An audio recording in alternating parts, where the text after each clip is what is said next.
bien famoso, y que con ese texto quiero comenzar en esta noche. Dice: pero por cuanto eres tibio y no frío ni caliente, te vomitaré de mi boca. Es un texto bien conocido. ¿Qué nos dice el texto, hermana Rocío?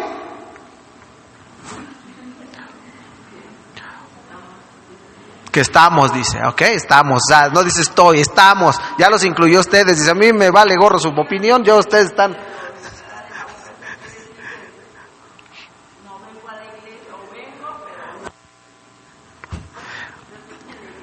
¿Cómo otra vez, hermana?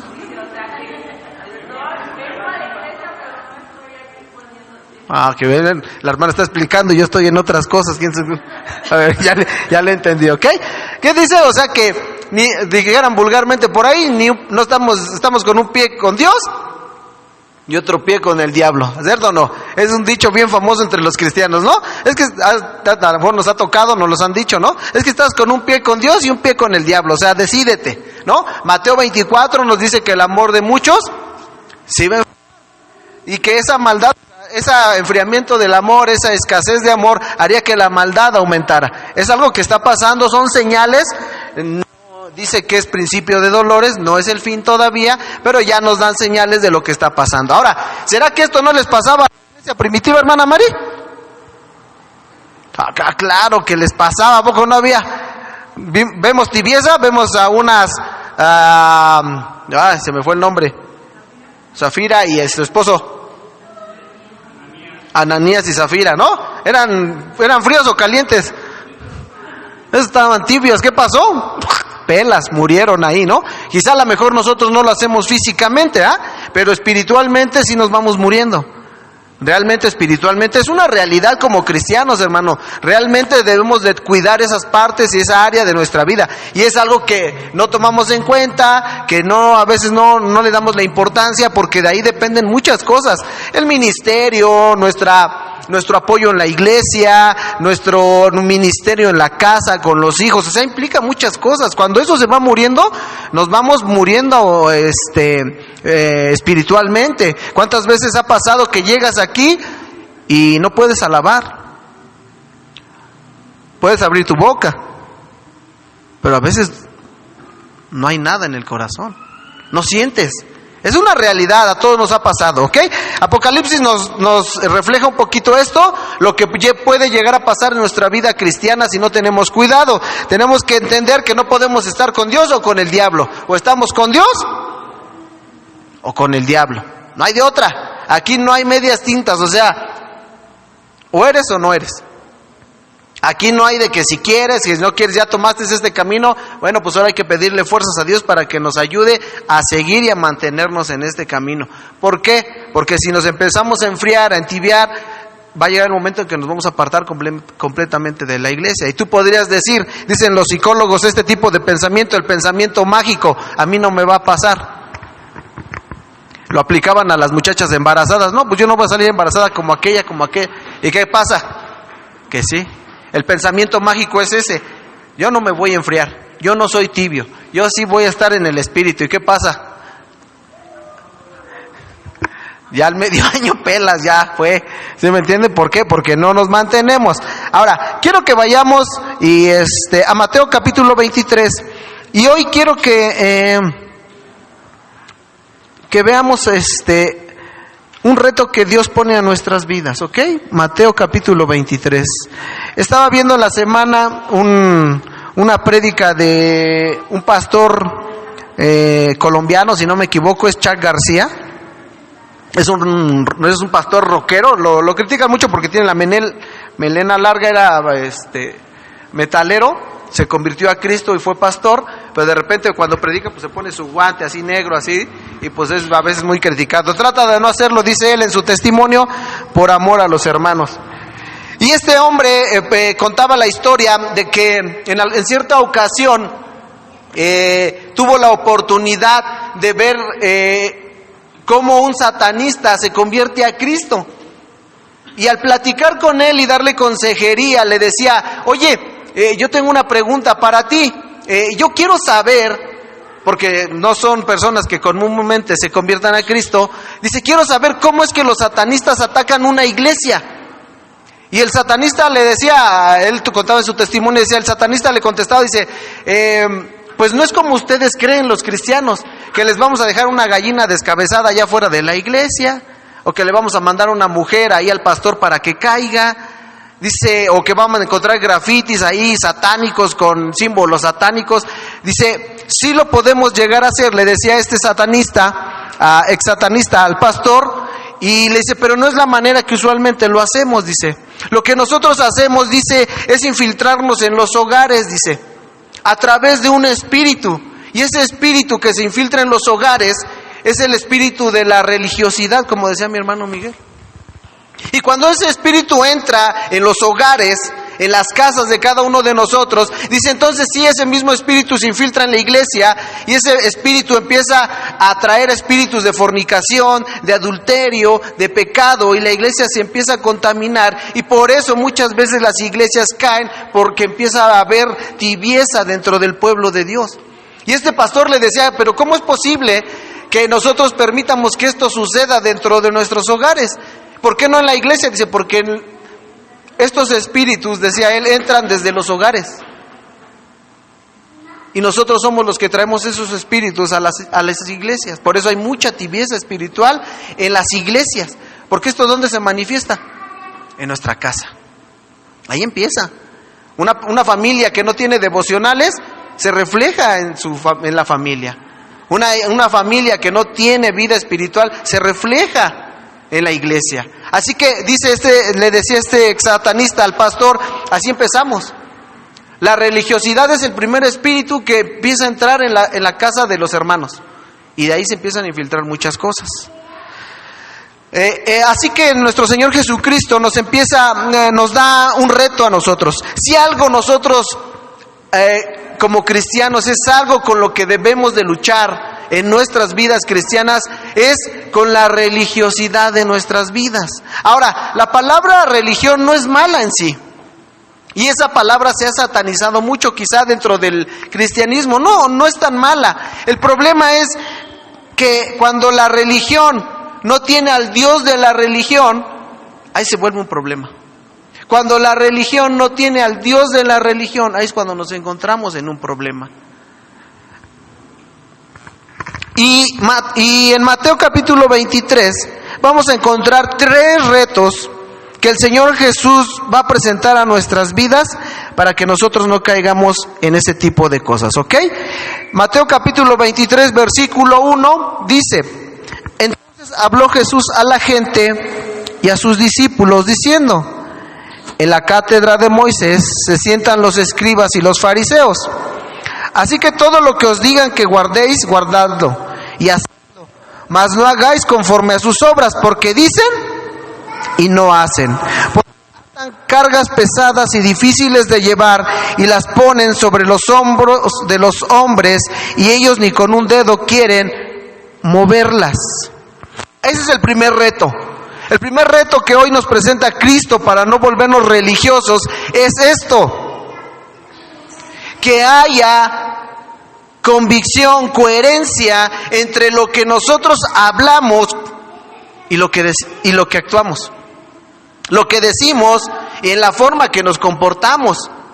Porque si nosotros no hacemos o no actuamos conforme a lo que nosotros hablamos, somos religiosos. Porque a veces nosotros entendemos que perfectamente esta frase nosotros la tenemos bien acuñada en nuestra mente. Jamás hacer algo que vaya en contra de la palabra de Dios. ¿Cierto o no? ¿Y cuántos de nosotros hacemos lo contrario?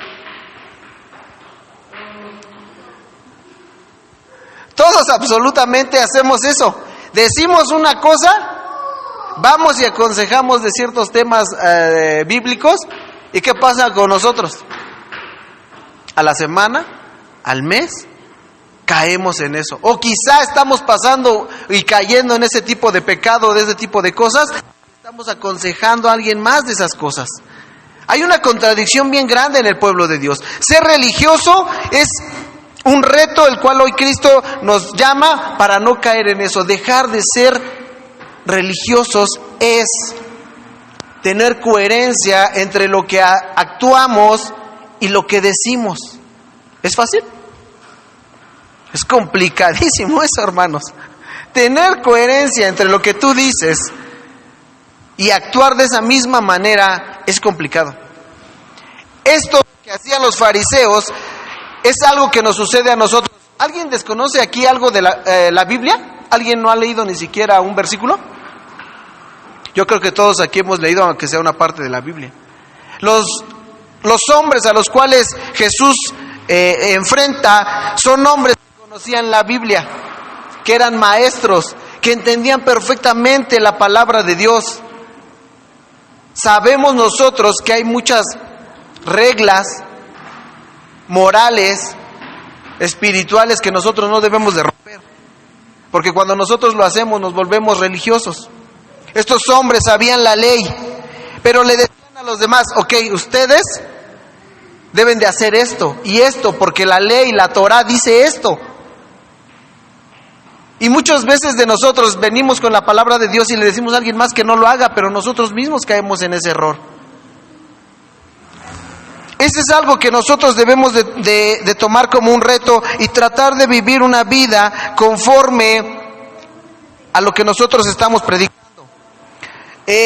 Algo que marcó mucho la vida de mi madre. Ella toda su vida fue cristiana, pero se apartó hoy. Ella no quiere saber nada del cristianismo. Es más, por ahí tiene muchos adeptos y algunos que conozco dicen: yo odio a los cristianos. Y así me lo han dicho en mi cara. Dice: yo odio a los cristianos porque los cristianos son mentirosos. Y así me lo dice de frente ese hombre, ¿eh? Dice: los cristianos son mentirosos, dice. Dicen una cosa y hacen otra, porque yo conozco varios, dice. Mi madre fue una víctima de la religiosidad. Cuando ella militaba en la iglesia, militaba en una iglesia muy, muy, muy religiosa, muy tradicionalista. Y ella, les digo, hoy no quiere saber nada del cristianismo, porque ella fue dañada mucho por las personas que lideraban la iglesia. Personas que sabían Biblia, pero que manipulaban la Biblia para que la gente se fuera cargada y no para que viniera libre a Cristo. Mi mamá me cuenta que ella tenía muchos problemas con mi padre porque mi papá pues no conocía de Dios y él la engañó mucho. Con muchas mujeres la engañó. No es nada del otro mundo, toda la gente que no conoce a Dios lo hace. Y ella me decía que iba con el pastor y el pastor le decía: es que tú tienes que aguantar, es que tú tienes que aguantar, es que tú tienes que aguantar, es que tú tienes que aguantar y que tú tienes que aguantar. Y esa era la cantaleta del pastor hacia mi madre todos los años que mi padre la engañó. Al tiempo, el pastor se divorcia porque ya andaba con una hermana de la iglesia, se casa con la hermana de la iglesia y mi mamá dice: ok, o sea, no que aguantara. Y el que le aconsejaba y el que le decía que estuviera ahí, que se aferrara a Cristo, que buscara reparar ese matrimonio, a las primeras agarra, se divorcia y se busca otra mujer. Ese es un ejemplo de los muchos que mi madre me cuenta de cómo una iglesia puede llegar a dañar el corazón de los que estamos aquí presentes. La religiosidad es un problema bien grande dentro de las iglesias, hermanos. No podemos tener ese tipo de actitudes, no podemos decirle a la gente: aguanta en tu matrimonio, pero a las primeras de cambio dejo a mi esposa y me busco otra. Eso mata a la gente espiritualmente, eso la acaba, eso llena y eso vacía las iglesias. Por causa de personas que leemos la escritura, pero que la manipulamos a nuestra conveniencia, o que recitamos textos bíblicos que ni nosotros practicamos. Cosas que la escritura dice que las marca, que están ahí, que podemos enseñarle el versículo en la Biblia. ¿Te has topado con gente, testigos de Jehová, que te dicen, a ver, léale usted? ¿Y qué hace uno? Léale aquí, dice, a ver, y ya empiezas a leer, ¿no? Muchas veces los cristianos, y yo también lo he hecho, hacemos eso.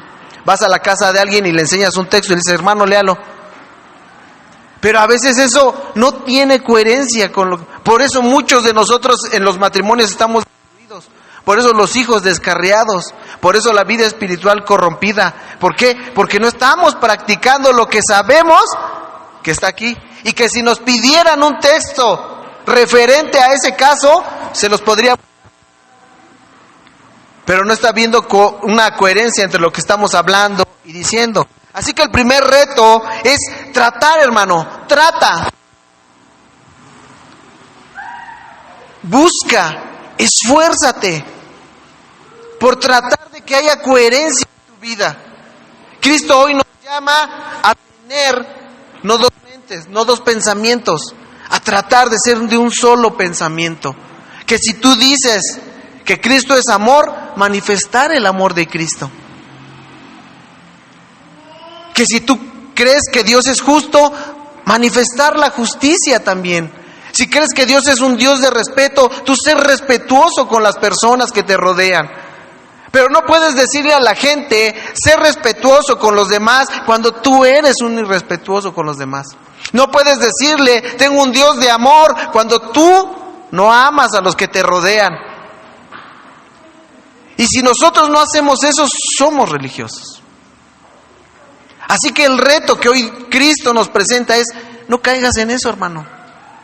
Dobla tus rodillas, esfuérzate, trata de vivir lo más pegado y posible a la palabra de Dios. Yo no te digo y no te pido que seas perfecto, porque yo sé que no se puede.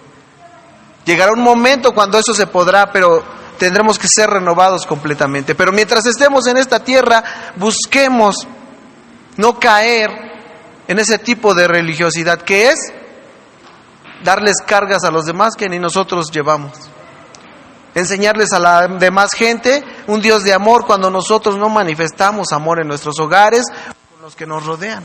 Eso es ser religioso. Así que tú y yo lo hemos hecho, podemos pedirle perdón a Dios y decirle, Señor, ayúdame, porque no quiero ser de esa manera, ¿ok? El primer reto es ese, vivir una vida cristiana diferente, ¿ok? Después, en el versículo 5 y 7, sigue con este enfrentamiento nuestro Señor Jesucristo y sigue enfrentando a estos hombres legalistas y dice, antes hacen todas las obras para ser vistos por los hombres, pues ensanchan sus filacterías y extienden los flecos de sus mantos y aman los primeros asientos en las cenas y las primeras sillas en las sinagogas y las salutaciones en las plazas, y que los hombres los llamen rabí, rabí. Pero vosotros no queréis que os llamen rabí, porque uno es vuestro maestro, el Cristo, y todos vosotros sois hermanos. Y no llaméis Padre vuestro a nadie en la tierra, porque uno es vuestro Padre, el que está en los cielos.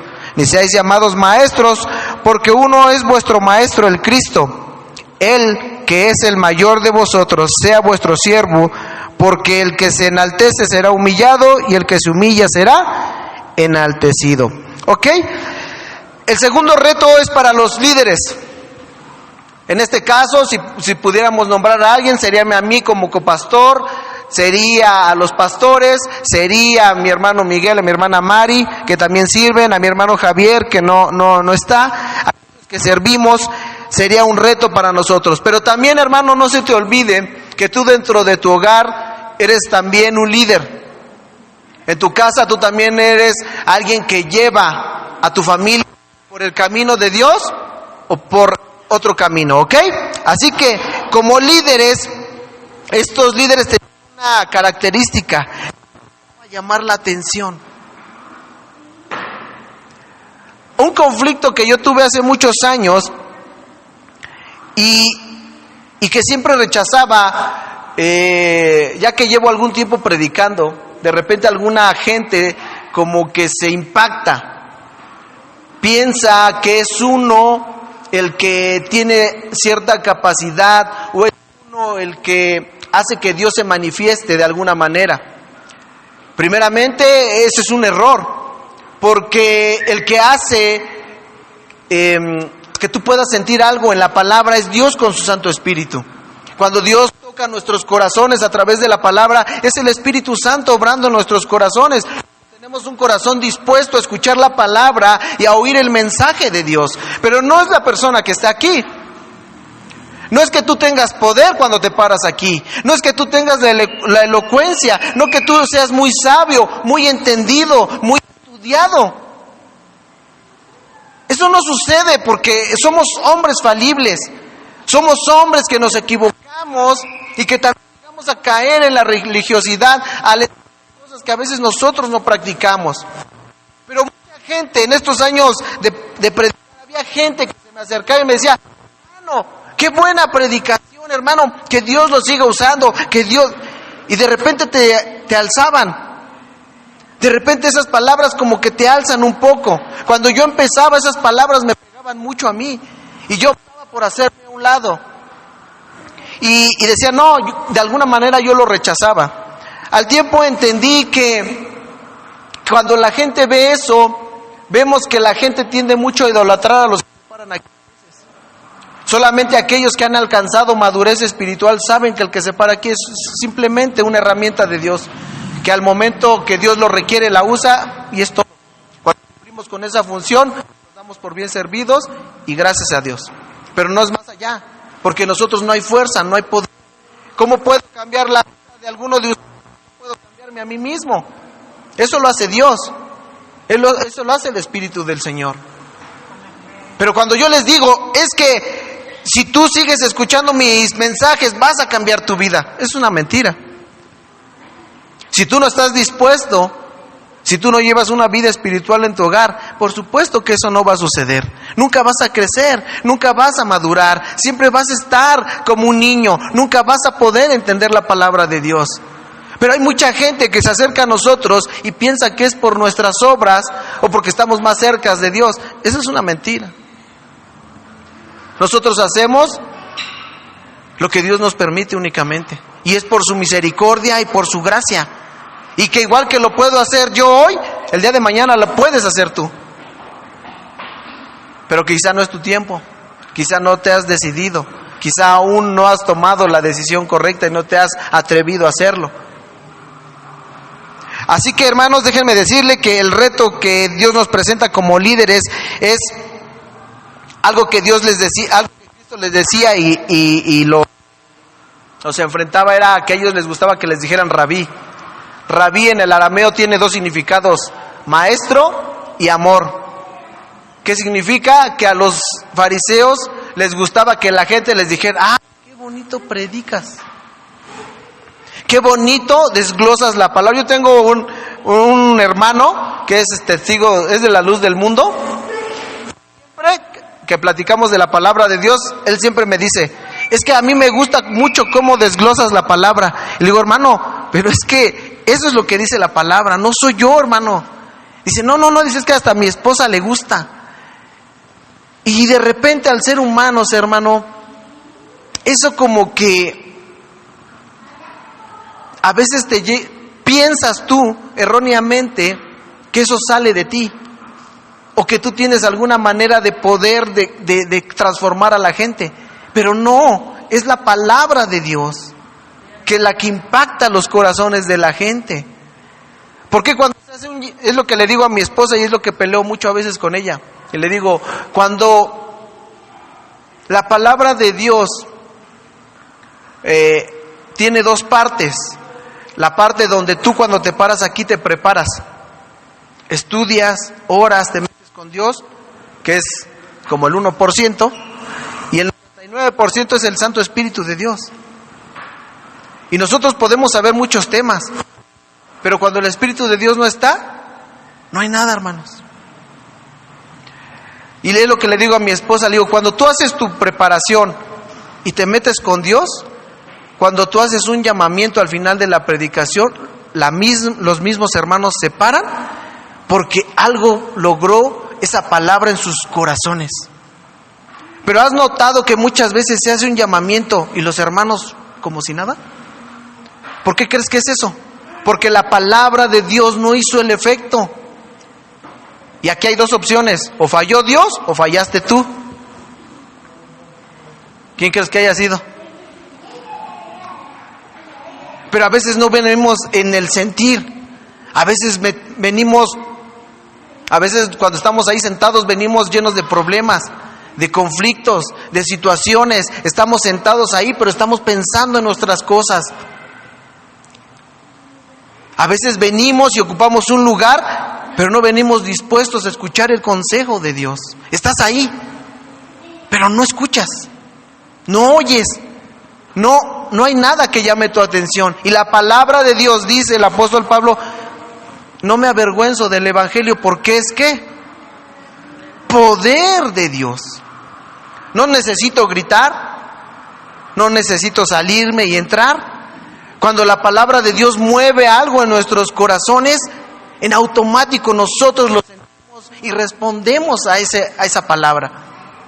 Pero cuando estas reglas no se cumplen, por eso cuando estamos ahí se hace el llamamiento, no hay nada en nuestros corazones. Porque venimos sedientos, venimos a buscar algo, una palabra para guiar nuestro caminar. Venimos a buscar una palabra que algo que el Señor nos diga para poder continuar, para tomar una decisión, para poder seguir adelante. Pero como no encontramos nada, como no hay nada del que se para aquí enfrente, como no hay poder, como no hay fuerza, como no hay autoridad, por eso muchos de los que llegamos y nos sentamos, nos vamos igual. Y por eso no hay un cambio en nuestras vidas. Porque somos religiosos, hablamos de la palabra, pero no hay una acción.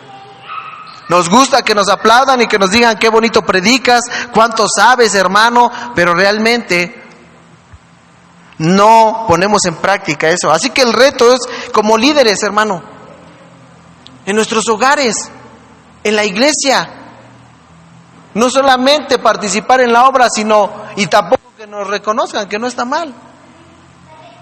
Pero tampoco ser amadores de ese reconocimiento de los hermanos. Hacemos nuestra parte y que Dios obre conforme a su misericordia y a su amor. El reto es ese como líderes. Por último, hermanos, en el versículo 21, del versículo 21 al 24,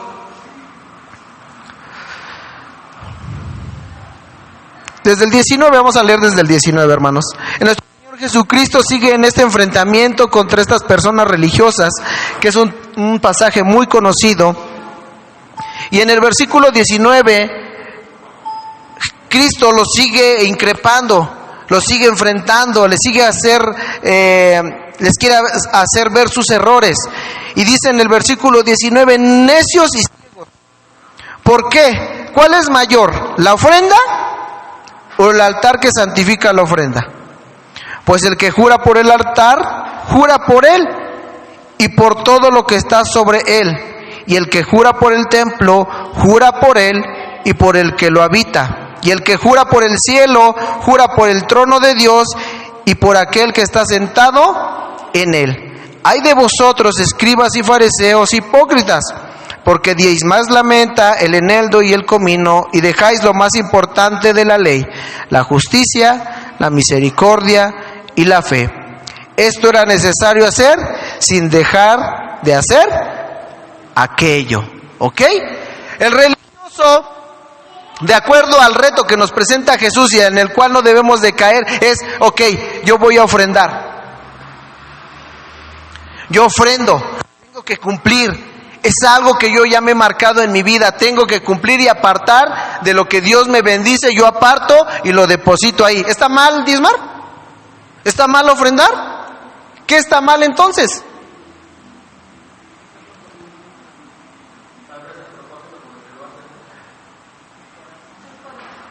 El propósito con lo que lo haces, a que me vean que yo sí estoy dando, que el pastor se dé cuenta, porque que ahí está mi ofrenda, mi diezmo, que no fallo, ahí está, y el hermano, que yo soy fiel en el diezmo, ahí está. Está bien que traigas tu ofrenda, pero tiene que haber un sentir en coherencia con lo que estás pensando y sintiendo. Puedes dejar 50 también, pero decir, Señor, gracias, te Te agradezco por la salud de mis hijos, porque tengo un trabajo, porque a lo mejor rento, pero tengo un techo, porque tengo un carrito, porque mis hijos están bien, porque mi esposa está bien. Gracias, Señor. A lo mejor no tengo más, o tengo más, pero la verdad aún no estoy listo para darte más, Señor. Ayúdame a tener un corazón más bondadoso.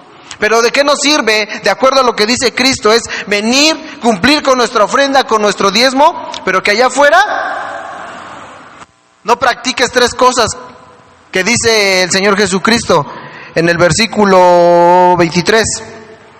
Dice: hay de vosotros, escribas y fariseos hipócritas, porque diezmas la menta, el eneldo y el comino, y dejas lo más importante de la ley, la justicia,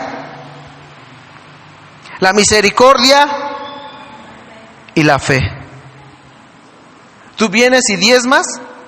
Primero estás mal porque ya diezmaste de una manera errónea, porque tu corazón no está en acorde a ese sentir. Y allá afuera no tienes misericordia de la gente. Eres un desgraciado con la gente. No demuestra la justicia. Bueno, un desgraciado es uno que no tiene gracia, aunque la palabra es fuerte, pero es eso. O sea, allá afuera no tienes misericordia de la gente. No tienes piedad del pobre. Ves que alguien sufre y no busca manera de demostrar el amor de Cristo. Cristo nos llama a ser justos, pero no eres justo en la forma que te comportas con tus padres. No eres justo en la forma como haces tu negocio, siendo cristiano. No eres justo en las cosas que tú haces y que deberías de hacer y practicar la justicia en tu vida. No hay fe. De todo es incrédulo, nada, todo lo pones en duda. Es bueno diezmar. Ahora, aquí donde Jesús dice algo que los fariseos hacían. En el altar se ponían cosas valiosas, cosas de oro, vasos, utensilios que sabemos que estaban en el templo. Y esas cosas estaban sobre el altar. Pero ellos le daban más valor a los vasos que al altar mismo, porque dice la explicación que nos da Mateo, que el que juraba por el templo, juraba por el trono de Dios, y Dios es el que estaba ahí. ¿Quién habitaba en el templo? El Señor. Hay cosas, hermano, que los religiosos hacen.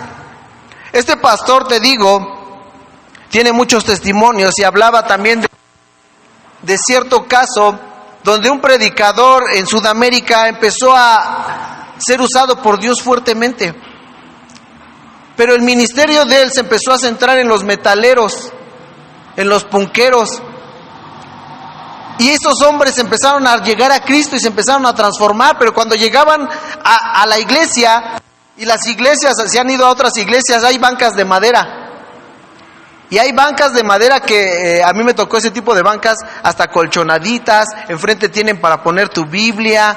O sea, dice que esas sillas eran muy laboriosas, muy caras. Y dice que empezaron a llegar los punquetos. Y si ustedes en esos tiempos traían picos aquí en sus guantes, en sus pantalones traían picos. Dice que se sentaban y que pues empezaron a rasgar las sillas de la iglesia. Y entonces dice que se paró uno de los diáconos y decía: pastor, pero mire cómo están las sillas, mire cómo están dejando el utensilio de la iglesia, no puede ser posible. Y el pastor, entendido, le decía: ¿y qué quieres?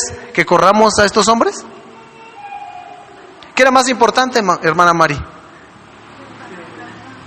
La salvación de estos hombres, más allá si rayaban o destruían el inmueble de la iglesia.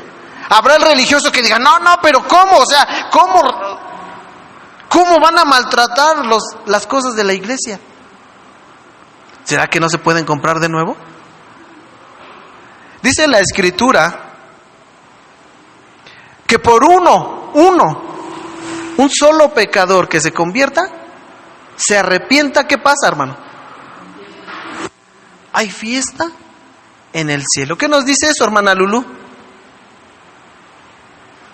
Que Dios le agrada, se pone feliz cuando una persona se arrepiente de su mal camino y viene a Cristo. ¿Cuántas personas? ¿1500? Una. Mi mamá hoy no está en la iglesia y no quiere saber nada de Dios. No por una, por muchas personas religiosas con las cuales ella convivió y que hoy está fuera de la iglesia. Ese es el caso de mi mamá que yo sé. Pero yo te puedo asegurar que hay muchos fuera de las iglesias porque muchos de nosotros hemos sido religiosos. Muchos no quieren saber nada de Cristo por nuestra manera religiosa de llevar nuestra vida cristiana. Mi mamá me cuenta que mi abuelo la golpeaba demasiado. O sea, eran unas golpizas brutales las que mi abuelo le daba a mi mamá siendo una pequeña y él en la iglesia. Y que dice que en cierta ocasión, fíjate, o sea, les pongo esto porque a mí me pega mucho. Yo eso me sirvió para tratar de no caer en eso. Mi mamá me cuenta, dice que en cierta ocasión mi abuela, era la costumbre, la mandaban a dejarle tortillas de frijol a mi abuelo al campo. Entonces tenía que salir temprano, mi abuela le calentaba las tortillas con frijol y mi mamá de 8 años nos cuenta, se iba al campo. Entonces ella siendo niña se paraba a jugar, se entretenía. Dice que cuando llegó en esa ocasión, ¿qué cree? Con lo calientito que iba, ¿qué pasó? Se enfrió. Las tortillas llegaron todas frías. Mi abuelo se sienta a comer, las ve, se da cuenta que están frías y la empieza a golpear de una manera tan salvaje, dice mi mamá, que agarra y que dice que cuando ella estaba siendo golpeada, ella clamaba a Dios y le decía, si existes, mándame unos cerillos para que yo pueda calentarle las tortillas a mi padre y me deje de pegar. Mi mamá me cuenta, y esto te digo, fíjate lo difícil y el cuidado que tenemos que tener, hermanos, en el caer en este tipo de cosas. Mi mamá me cuenta que cuando mi abuela se bautizó, igual que nosotros, iba en el camión, todos bien contentos, cantando alabanzas, regresan bien contentos, y dice que mi abuelo y mi abuela, no sé, se empiezan a pelear en el camión. Mi abuelo se baja primero, y mi abuela va a dar el último paso para bajarse del camión. Vienen los hermanos, la pesca de los pelos y rájale hasta abajo, como iba. Y que le empieza a pegar. Y yo le decía a mi mamá, ¿cómo es posible que ni un pastor, ni un copastor, ni un hermano haya tenido el valor de pararse y decirle, a ver, ¿qué te pasa? O sea, lo que estás haciendo va en contra. Es más, no solamente quedan en mal ellos, imagínense que hablan, ya me imagino que hablan del pastor, de la iglesia, hermanos. Tú dices, no me importa, pues sí, hermano, porque eres parte de la iglesia. Imagínate lo que decía la gente que no conocía de Dios, de este tipo de testimonios. Y mi mamá salió tan dañada de esa religiosidad que hoy no quiere saber nada de los cristianos. Pero nada, en cuanto yo le menciono algo de Dios, en automático, y ella sabe Biblia. Si tú le hablas Biblia, ella se la sabe al derecho y al revés, porque 20, 30 años. Pero ¿cómo es posible que nosotros, por ser religiosos, llevemos a la gente a tal grado, hermanos? Que le demos más importancia a cosas tan pequeñas cuando nuestro deber y nuestra tarea es salvar a la gente y que se arrepienta de su pecado. Yo me ha tocado, hermanos, veo hermanos y eso me habla de la decadencia que estamos pasando. Hermanos que van y se presentan como hermanos y no tienen ninguna vergüenza en llegar y poner delante de alguien una botella de tequila.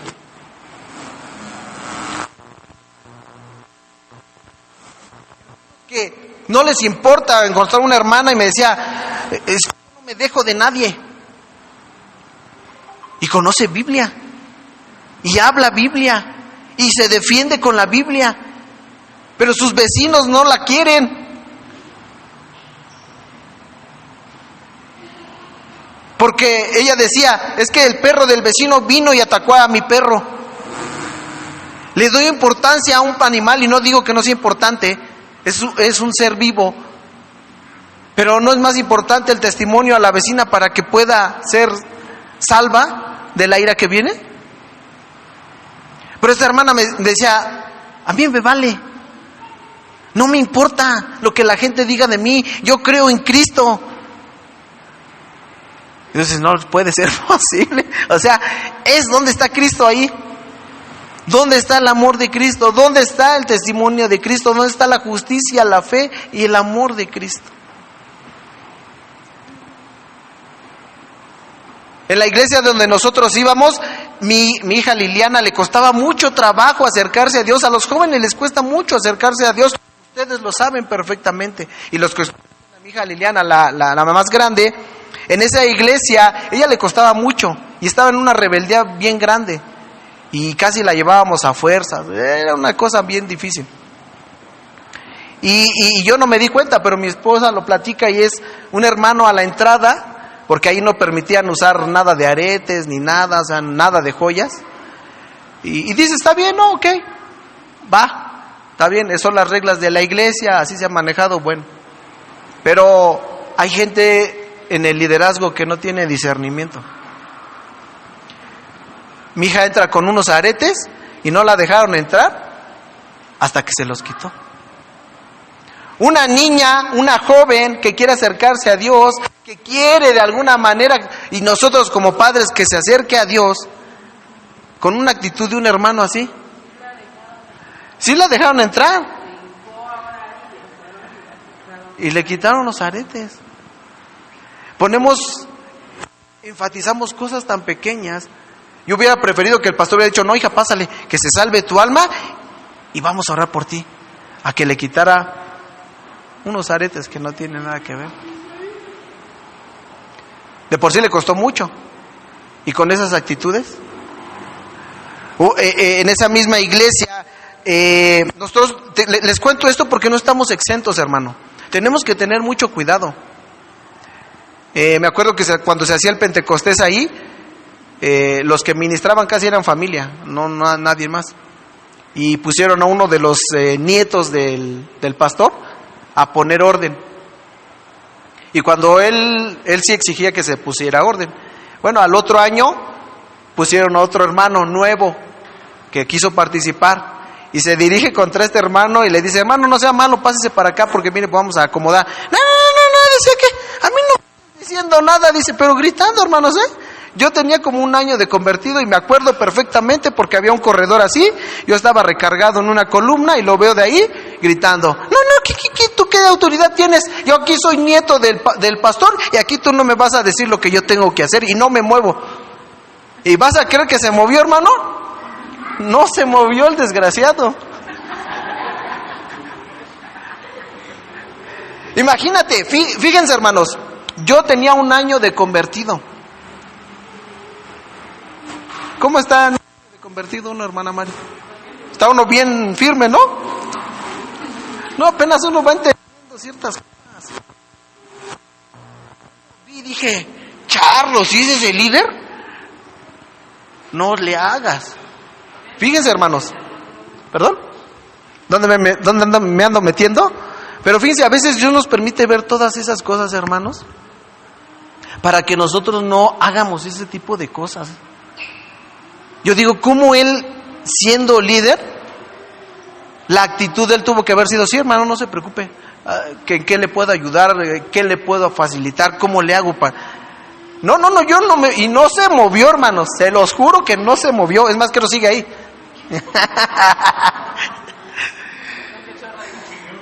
Siguió firme, dije, yo aquí me quedo y no se movió. Hermanos, tengamos cuidado con ese espíritu de religiosidad en nuestras vidas. No le demos más fuerza y más prioridad a cosas que no tienen valor.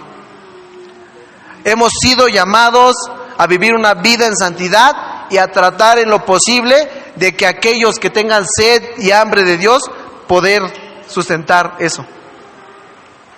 no más. Y en la medida que Dios nos lo permita, seguir viviendo una vida cristiana que le agrade a Dios. Si somos ¿por qué Dios nos habla de religiosidad? Porque se da mucho dentro de las iglesias. Y eso, sin darnos cuenta, mata el espíritu de los hermanos.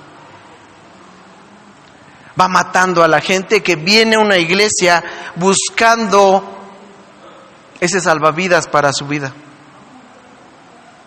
buscando esa fuerza para seguir adelante, esa guía en un camino completamente torcido, como lo estuvo el de nosotros. Pero que ahora se nos ha olvidado que Dios nos sacó de la inmundicia, y que al que viene de la inmundicia ahora ya no lo queremos porque viene sucio. Hermanos, tengamos cuidado. Es un reto que Cristo nos presenta hoy en este día. Nos ponemos de pie, vamos a orar, y que esta iglesia, que cada vida que está presente hoy, en esta noche, hermanos, que Cristo nos libre de ser cristianos religiosos, que le demos valor a lo que realmente lo tiene, a la salvación del alma de las personas, a la restauración de la vida de nuestros hermanos, y al tratar de manifestar dentro de nosotros primeramente el amor, la justicia y la fe, y entonces poder hacerlo también allá afuera. ¿Ok? Así que debido a que todos hemos caído en eso, vamos a cerrar nuestros ojos. Y yo creo que lo primero que tendríamos que hacer es pedirle perdón a Dios, porque todos hemos caído en eso. Segundo, decirle: Señor, ayúdame a no caer más en eso. Líbrame, ayúdame. No quiero ser así. No quiero que por mi causa alguien muera espiritualmente, algún joven, algún niño, algún hermano, que por darle importancia a cosas que realmente no lo tienen, le quiten la importancia a lo que verdaderamente vale. Señor, gracias porque tú eres bueno con nosotros, mi Dios. Señor, sin duda cada uno de los que estamos aquí te pedimos perdón, Señor, porque todos, absolutamente todos sin excepción, Señor, hemos caído, Señor, en ese pecado tan grande de ser y volvernos personas religiosas, Señor. Perdónanos, Padre eterno, porque muchas veces, Señor, no hemos logrado manifestar en nuestras vidas, Señor, el amor, la justicia, fe, atributos, Señor, que tú, Señor, nos demandas para nuestra vida cristiana. Y que muchas veces, Señor, lo que hay en nosotros, Señor, es todo lo contrario, Señor, a lo que tú anhelas de nosotros, Padre.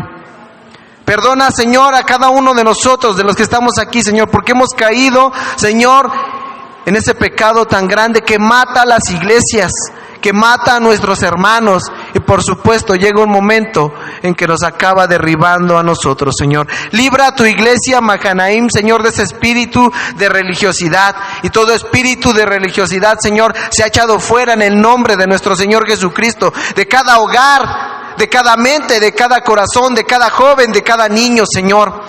Alienta nuestro corazón, ayúdanos, Señor, a no ser como los fariseos. Quita toda, Señor, característica de un fariseo en nosotros, Señor. Que no andemos con nuestra Biblia debajo del brazo, Señor, pero que seamos, Señor, unos diablos, Señor, en nuestra vida cotidiana. Señor, ayúdanos, Señor, a vivir plenamente, Señor, lo que dice tu palabra. Hacer testimonio, Señor, primeramente en nuestra casa, Señor, en nuestro hogar, Señor, y por supuesto, Señor, en tu iglesia y en la sociedad. Padre eterno, qué responsabilidad tan grande nos das, Padre. Y te pedimos, Señor, que nos des fuerzas, que nos llenes de tu Santo Espíritu, porque esto, Señor, no se puede lograr humanamente. Esto es algo que tu Espíritu Santo hace en nosotros, Señor, vivir de una manera que te agrade, Señor. Así que, Señor, Gracias, Padre eterno, porque sabemos que cuando nosotros salgamos de este lugar, Señor, si te hemos pedido perdón y nos hemos arrepentido, Señor, saldremos, Señor, más ligeros, llenos de nuevas fuerzas para seguir adelante. Padre eterno, gracias por tu palabra. Gracias, Señor, porque tú eres bueno con nosotros y buscas que seamos libres, Señor, de cualquier atadura, Señor, en nuestras vidas. Perdónanos, Señor, lleva con bien a mis hermanos a su hogar, Señor. Líbralos, Señor, de todo espíritu de religiosidad en sus hogares, Señor. Y gracias, mi Dios, porque tú eres bueno con nosotros. Y no permitas que con nuestros actos matemos el espíritu de nuestros hermanos, Señor. Líbranos. No permita, Señor, que de ninguna manera podamos caer en eso, Señor. Libra nuestras almas. Ayúdanos, danos fuerzas y déjanos ver si estamos cayendo en ese tipo de pecado en nuestras vidas, Señor. Gracias en el nombre poderoso de nuestro Señor Jesucristo. Amén. Gloria a Dios.